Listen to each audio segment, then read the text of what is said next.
چونکہ local body سے ایک تعلق رکھتے ہیں، تو آپ کو جو نیا قانون آیا ہے اس سے کیا امید ہے؟ دیکھیں، یہ پہلی تو بات ہے کہ اس قانون پر بحث جو ہے وہ آپ کس چیز پر بحث کر رہے ہیں؟ ایک آرڈیننس پہ ہم بحث کر رہے ہیں، نہ اس کا مسودہ پہلے بحث مباحثے کے لیے عوام کے سامنے رکھا گیا، نہ اس میں شہریوں کے مطالبے جو ہیں وہ بیچ میں شامل کیے گئے، نہ سیاسی پارٹیوں سے مشاورت کی گئی۔ اب ایک آرڈیننس بنا کے پھر اس کو اسٹینڈنگ کمیٹی میں لے جا کے اگر بحث آج ہو بھی رہی ہے تو وہ اپوزیشن کی جماعتوں نے سول سوسائٹی کو بلایا مختلف فورمز پہ کہ ہمیں بتائیں کہ آپ کے کیا اس میں تحفظات ہیں۔ بنیادی سی چیزیں ہیں، انہوں نے ایک تصور دیا ہے اس میں اسپیشل سیٹس کا کہ میئر جو ہے وہ اپنے ساتھ کونسل کا 60% جو ریزرو سیٹس پہ مشتمل ہوگا، جس میں خواتین اور مختلف طبقات کی نمائندگی ہوگی، وہ 100% پینل ایک میئر کا جیت کے ہاؤس میں آ جائے گا، اور صرف اس پینل کے ساتھ کونسل میں میئر کو 60% کی اکثریت ہوگی، اور باقی ممبرز جو ہیں وہ جب جنرل کونسلر متناسب نمائندگی سے آئیں گے تو ہو سکتا ہے کہ ایک میئر جو ہے اس کی کونسل میں 80 سے 90% کی اکثریت ہو، لیکن اس کو پاپولر ووٹ کا 50% کاسٹ ہوا ہو۔ تو یہ تو سراسر جمہوری سسٹم کی سوچ کی نفی ہے کہ آپ کونسل کو ایک ربر سٹیمپ کونسل کے طور پہ لے آئیں اور اس میں ریزرو سیٹوں کے تحت آپ ریزرو سیٹ کو ایز ٹول یوز کریں کہ کیسے پولیٹیکل گروپ یا پارٹی یا میئر جو ہے وہ اس کونسل کو کنٹرول کرے گا۔ پھر آپ اس میں اپوزیشن کی جماعتوں کو یہ حق ہی نہیں دے رہے کہ وہ بھی ان کی بھی اسپیشل سیٹس کے امیدوار جو ہیں وہ کونسل کا حصہ بن سکیں۔ تو یہ تو ایک نان سٹارٹر ہے، اور یہ میں نہیں سمجھتا کہ دنیا میں اس کی کہیں مثال نہیں ملتی اس طرح کے سسٹم کی۔ خواتین کے حوالے سے یہ نظام کیا مدد دے سکتا ہے؟ جس طرح ابھی آپ نے ریزرو سیٹس کی بات کی، اگر آپ اسی کو اس معاملے سے ریلیٹ کر کے دیکھیں، سب سے پہلی چیز تو جو میں سمجھتا ہوں کہ یہ ریزرو سیٹس کا تصور بر صغیر میں سب سے پہلے انگریز غالباً 1935 میں لے کے آئے تھے، تو یہ کوئی نیا یا اچھوتا آئیڈیا نہیں ہے، یہ کم از کم 1 صدی پرانا آئیڈیا ہو چکا ہوا ہے۔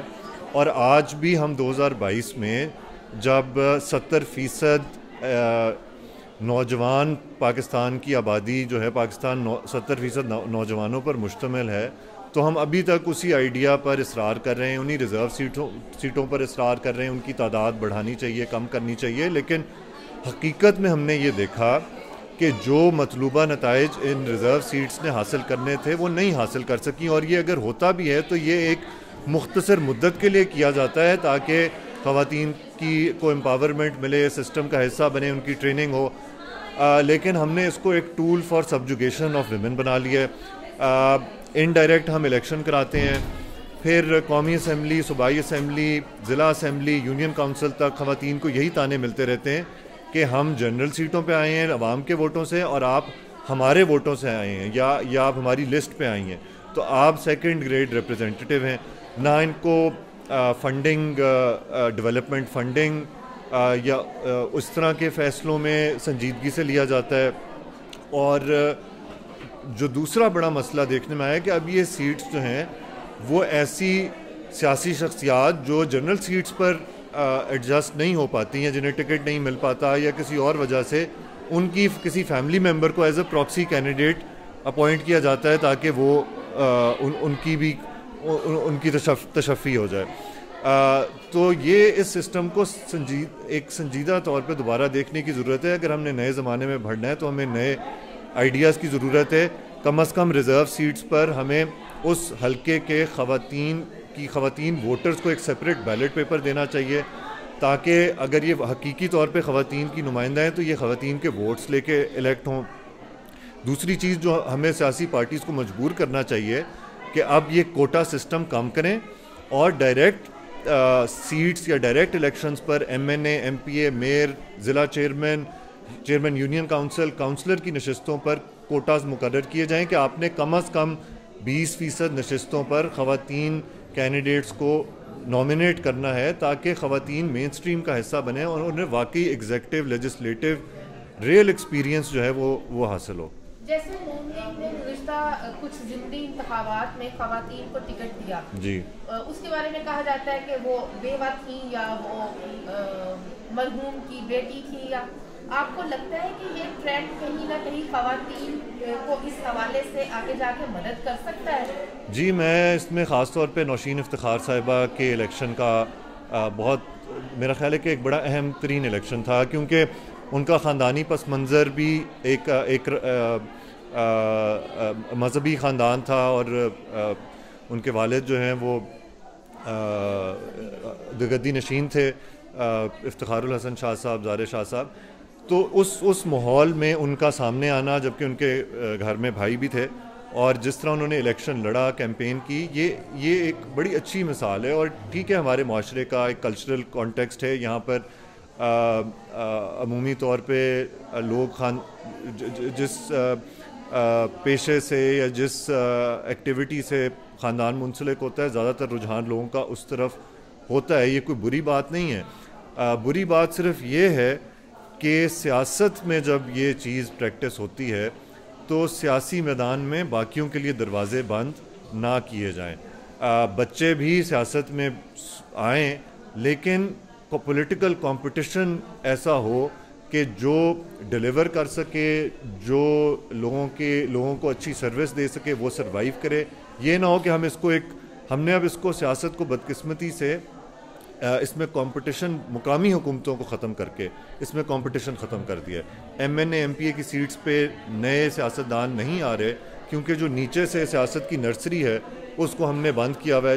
جب سیاست کی نرسری چلے گی، جب یونین کونسل لیول پہ لوگ اپنے آپ کو منوائیں گے، جب ضلع اسمبلی میں لوگ اپنے آپ کو منوائیں گے، تو پھر نئے کینڈیڈیٹس، نئے آلٹرنیٹیوز ایمرج کریں گے. اور جو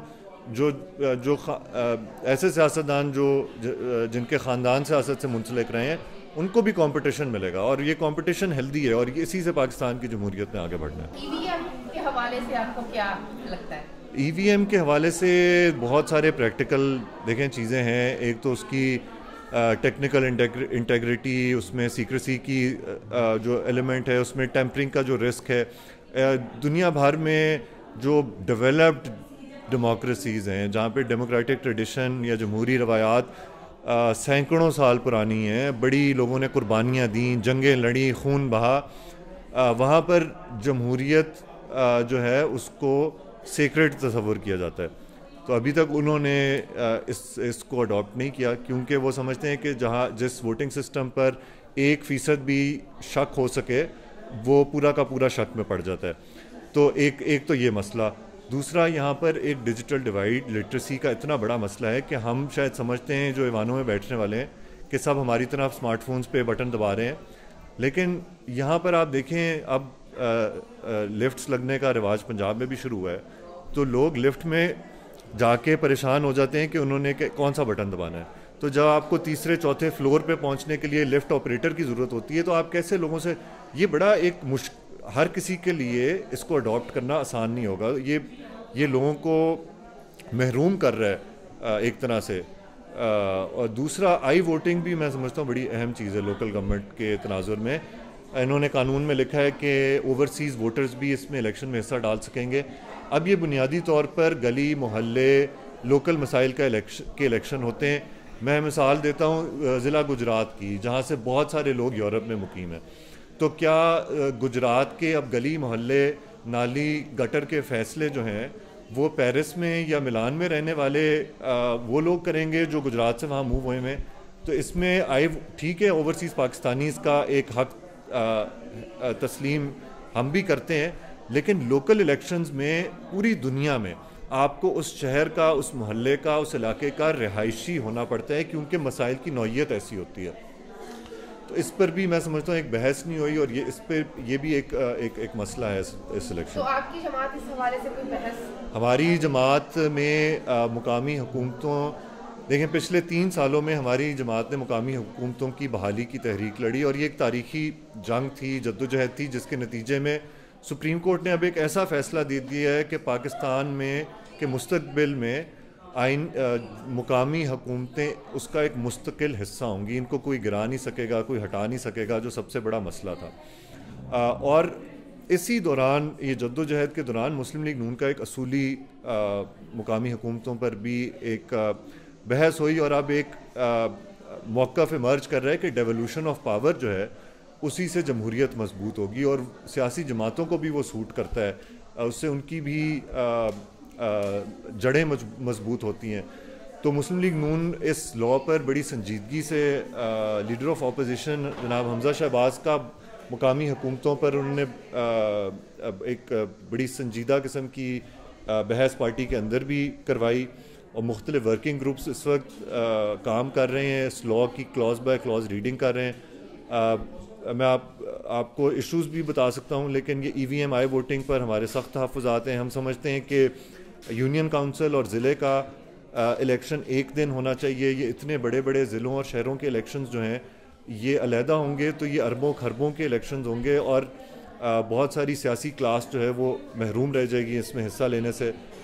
تو اگر اکٹھے یونین کاؤنسل اور ضلع کا ہوگا تو اخراجات بھی کم رہیں گے اور ایک وقت میں سارے الیکشن مکمل ہو جائیں گے.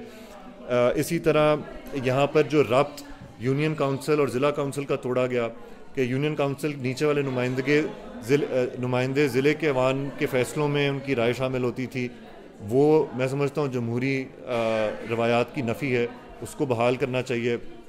اسی طرح یہ جو ریزرو سیٹس کا تصور اس قسم کا پیش کیا گیا کہ 60% پاپولر میئر کے ساتھ الیکٹ ہو جائیں گے اور کاؤنسل پوری کی پوری جو ہے وہ باقی اپوزیشن فارغ ہو جائے گی, اس پر ہمارے بڑے شدید تحفظات ہیں.